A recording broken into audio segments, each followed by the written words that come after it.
Mungkin masih banyak teman-teman muslim yang membanggakan diri kepada teman-teman Kristen dalam hal tidak memakan babi dengan berkata, kamilah yang menerapkan Taurat. Padahal kalau Taurat mau dijadikan sebagai standar, maka ternyata masih banyak makanan-makanan yang dikonsumsi sama umat Islam, padahal di Taurat itu diharamkan. Ya, shalom bagi kita semua dimanapun kita berada saat ini. Kiranya kita semua tetap berada dalam keadaan sehat dan apapun yang merupakan aktivitas kita sepanjang hari ini, kiranya Tuhan Yesus memberkati. Dan kembali berjumpa lagi di channel kita ini, yaitu Zemayan Yasin. Terima kasih buat teman-teman semua dan juga para sahabat yang sudah mendukung perkembangan channel ini dengan setia. Dan kiranya kita tetap menggunakannya untuk menjadi berkat bagi semua orang.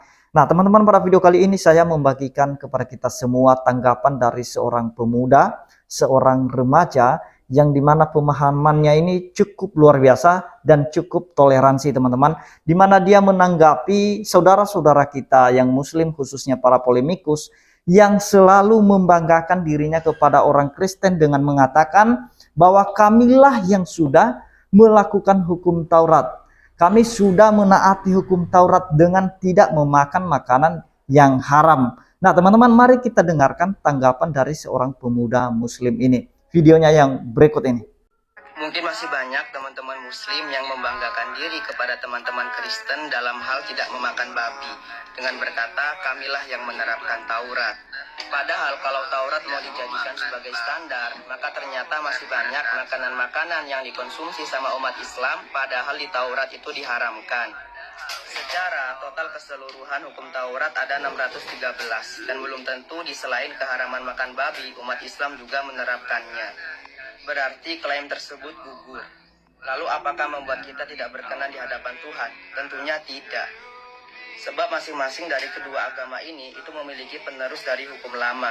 Orang Kristen Perjanjian Baru dan orang Islam kitab suci Al-Quran.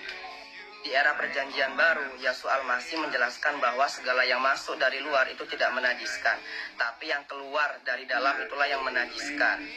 Kemudian penglihatan Petrus, di mana ia melihat ada kain yang keempat sisinya diikat dan di situ berisikan banyak binatang. Lalu ada yang berkata, sembelihlah wahai Petrus.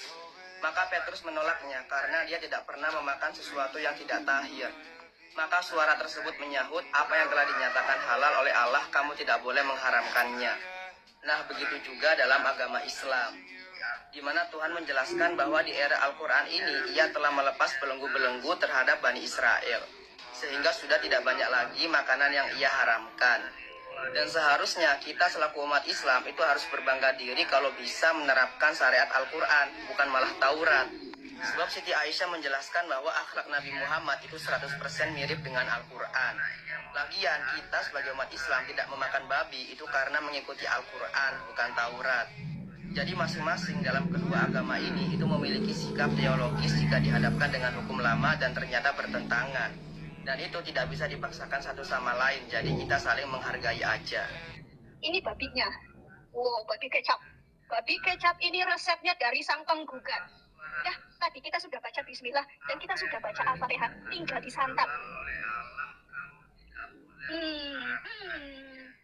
Jadi itu dia videonya teman-teman ya. Kita sudah mendengarkan apa yang telah disampaikan oleh saudara kita tadi, anak yang masih muda tetapi cara pandangnya, cara pemahamannya itu cukup luas, cukup toleransi teman-teman. Dan dia mengingatkan kepada khususnya para polemikus ya, yang selalu bangga dengan melakukan hukum Taurat, katanya kami sudah mengikut Yesus sejati, kami sudah menaati hukum Taurat, menaati Injil. Itulah yang mereka banggakan selama ini. Tetapi mereka tidak tahu bahwa mereka sedang menaati apa yang ada dalam Alkitab, bukan menaati apa yang ada dalam kitab mereka. Itulah sebabnya anak ini tadi mengingatkan bahwa kamu harus bangga ketika kamu menaati apa yang tertulis dalam Al-Quran. Bukan malah bangga ketika kamu sudah melakukan apa yang tertulis dalam Injil. Lebih baik masuk Kristen aja. Lebih baik ikut Yesus saja. Daripada abu-abu tidak jelas. Mau ke Kristen juga tidak jelas. Mau menganut agama Islam juga itu masih membahas tentang kekristenan. Nah, itulah para mualaf dan itulah para polemikus yang selalu bangga dengan itu. Sama seperti sifat ahli Taurat dan Farisi. Oh, selalu mereka bangga itu. Ada satu perumpamaan yang disampaikan oleh Tuhan Yesus ketika ahli Taurat dan juga pemungut cukai sama-sama datang ke bait Allah dan berdoa. Dan justru yang diterima doanya itu adalah pemungut cukai. Kenapa? Karena dia menyampaikan apa yang sudah dia lakukan selama ini bahwa ternyata salah. Dia menyadari dosanya. Dan mengenadah ke langit aja dia tidak sanggup karena dosanya. Tetapi dia mau bertobat. Justru ahli Taurat yang sombong rohani, yang merasa bangga dengan kesalehannya, justru itu tidak diterima doanya. Nah, sama dengan para polemikus ini, sama dengan para mualaf, memiliki sifat yang sama seperti ahli Taurat. Nah, jadi itu jelas teman-teman ya. Makanya anak ini tadi mengingatkan kalau mau konsisten, nah kalau mau konsisten menaati hukum Taurat, ya bukan hanya daging babinya yang tidak dimakan, jangan juga makan belut, jangan makan kelinci, jangan makan udang, dan lain-lain. Nah, jangan hanya daging babinya aja yang dimusuhi. Udang juga tidak boleh dimakan, kelinci juga tidak boleh dimakan, belut juga tidak boleh dimakan. Harus dijauhi itu semua. Karena itu menurut hukum Taurat kalau mau konsisten menaatinya. Nah, jadi kenapa orang Kristen saat ini masih memakan itu? Karena mereka menangkap dan memahami dan mengerti apa yang disampaikan oleh Tuhan Yesus. Ketika Tuhan Yesus berkata bahwa apa yang masuk ke dalam mulut kita itu tidak menajiskan orang, justru yang keluar, yang dimana sumbernya dari hati kita dan kemudian keluar dari mulut kita, itulah yang menajiskan orang, itulah yang mengecewakan orang, itulah yang menyakiti orang, dan itulah yang menghancurkan orang, dan itulah yang menjatuhkan orang. Nah, jadi itu sudah jelas apa yang keluar dari hati kita. Justru itulah yang menajiskan. Dan kemudian dia menjelaskan tentang Petrus tadi ketika dia mendapat suatu penglihatan. Petrus sebelum dia bertemu dengan Kornelius, sebelum dia memberitakan Injil kepada Kornelius, dia mendapat suatu penglihatan di siang hari. Dia melihat ada kain dari langit dan di 4 kaki kain itu ada tergantung beberapa binatang, beberapa ekor binatang atau segala jenis binatang di sana ya. Dan kemudian ada suara dari langit itu berkali-kali datang kepada Petrus. Dan dia berkata bahwa ambillah dan sembelihlah itu. Apa kata Petrus? Tuhan, tidak mungkin saya sembelih. Karena saya tidak pernah memakan sesuatu yang haram. Nah, tapi apa kata suara itu? Apa yang dinyatakan halal oleh Allah itu tidak boleh diharamkan oleh manusia. Penglihatan itu sebenarnya punya makna juga. Nah, maknanya yaitu bahwa Kornelius itu sekalipun dia dari bangsa kafir atau dia merupakan non-Yahudi atau dia merupakan orang yang di luar Israel, tetapi jangan seorang pun menganggap dia sebagai kafir atau jangan seorang pun menganggap dia najis. Karena kalau dia sudah percaya Tuhan Yesus dan kemudian dibaptis, maka mereka layak menerima anugerah itu dan layaklah mereka diselamatkan. Nah, jadi itulah sebabnya Petrus ketika dia mendapat penglihatan itu, dia datang ke rumah Kornelius. Dan Kornelius mengumpulkan keluarganya, handai tolannya, saudara-saudaranya, mengumpulkan untuk mendengarkan khotbah Petrus. Dan Kornelius bertanya kepada Petrus, apa yang telah engkau saksikan dengan matamu, ceritakanlah itu kepada kami. Dan kemudian Petrus mulailah bercerita tentang Yesus Kristus. Nah, tentang pengorbanan Kristus yang telah mati karena dosa-dosa manusia. Setelah Petrus menceritakan semua itu, maka Kornelius percaya dan semua orang yang berkumpul di situ menerima Roh Allah.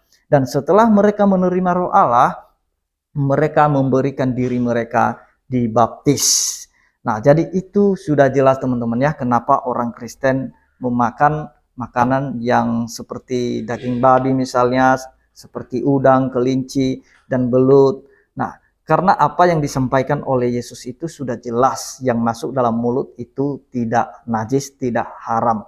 Jadi kalau para polemikus masih bangga, mending koreksi aja dirimu, atau mending lebih baik tak usah beragama daripada menjadi abu-abu keyakinanmu, mau ke Alkitab abu-abu juga, mau ke sebelah juga masih abu-abu, nggak jelas. Nah, separuh-separuh imannya, separuh untuk Alkitab, separuh untuk kitabnya sendiri. Nah, jadi tidak jelas, dan itulah sebabnya mengingatkan kepada para polemikus ini, jangan bangga dengan orang Kristen karena melakukan hukum Taurat. Karena sifat mereka ini sama seperti ahli Taurat, teman-teman. Membanggakan kesalehan mereka, ketaatan mereka, seolah-olah mereka lah yang memiliki surga. Sama seperti ahli Taurat dan Farisi di zaman Yesus. Selalu sedikit-sedikit tidak boleh, sedikit-sedikit tidak boleh. Nah, jadi itulah makanya Yesus selalu atau sering menegur ahli-ahli Taurat ini yang sombong kesalehan ini. Nah, justru mereka tidak mendapat bagian dalam kerajaan Allah. Karena sombong aja itu sudah dosa. Sombong dengan kesalehan. Merasa sudah menaati semuanya. Nah, jadi kita lihat juga wanita ini tadi yang sudah memakan daging babi. Seperti Dewi Bulan itu namanya ya. Saya baru tonton juga videonya. Dia dengan membaca ayat Al-Quran sebenarnya itu tidak bisa juga. Ya, sekalipun kamu seorang murtadin, dengan memakan itu kan itu juga menyakiti hati saudara-saudara kita yang muslim. Kalau mau makan daging babi, makan aja, berdoa dalam nama Tuhan Yesus. Kalau kamu sudah mengikut Yesus, jangan malah mengutip ayat-ayat kitab orang lain dan kemudian menjadikan itu sebuah mantra atau sebuah doa ketika kamu memakan daging yang bagi mereka itu adalah haram. Jangan, mari kita juga selalu menjaga kerukunan, menjaga hubungan antar umat beragama, supaya kita tetap hidup damai, teman-teman ya.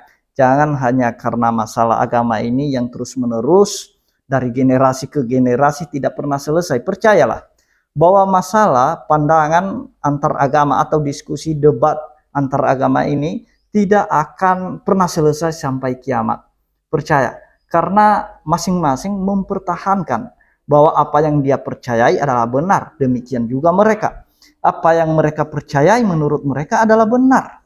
Jadi kita yang sudah percaya Kristus dengan seyakin-yakinnya bahwa Tuhan adalah Yesus Kristus bagi kita dan Juru Selamat, mari kita pegang teguh itu. Dan mari kita beritakan firman Tuhan, beritakan Injil dengan segenap hati kita tanpa menyakiti hati mereka. Nah, lebih baik kita wartakan aja dengan benar dan dengan tulus hati, segenap jiwa kita memberitakan bahwa Yesus adalah Tuhan dan Juru Selamat bagi mereka.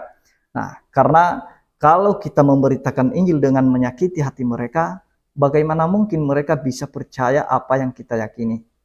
Nah, justru itu mari kita sebagai orang-orang yang sudah beriman, sudah percaya kepada Tuhan Yesus, mari kita menjadi garam dan terang. Nah, seperti yang disampaikan oleh anak itu tadi, ya justru yang keluar itu yang menajiskan orang. Lalu kalau seperti Dewi Bulan ini tadi menyebutkan ayat-ayat Al-Quran dan kemudian dia memakan daging, itu kan menyakiti hati mereka. Itu kan yang keluar dari mulut, ya bisa menyakiti hati mereka. Bisa membuat mereka marah, kecewa, geram. Lalu bagaimana kemudian nanti mereka bisa percaya dengan Tuhan Yesus? Hanya karena perkataan kita yang sudah terlalu menyakiti hati mereka. Nah, marilah jaga hati, jaga emosi, jangan sampai kebablasan juga kita ya. Sekalipun mereka mungkin menghina Yesus, menghujat Yesus, ya saya mengerti memang Dewi Bulan kenapa dia melakukan itu, karena para polemikus sudah memulainya. Tetapi janganlah kita sama seperti mereka. Jangan kita melakukan hal yang sama. Kalau mereka melakukan hujatan dan kemudian kita balas hujatan, ya apa bedanya kita dengan mereka? Sama-sama aja kan? Nah, jadi mari kita menjadi garam dan terang, menjadi berkat dimanapun kita berada. Demikian yang saya sampaikan, kiranya Tuhan Yesus memberkati kita semua. Shalom.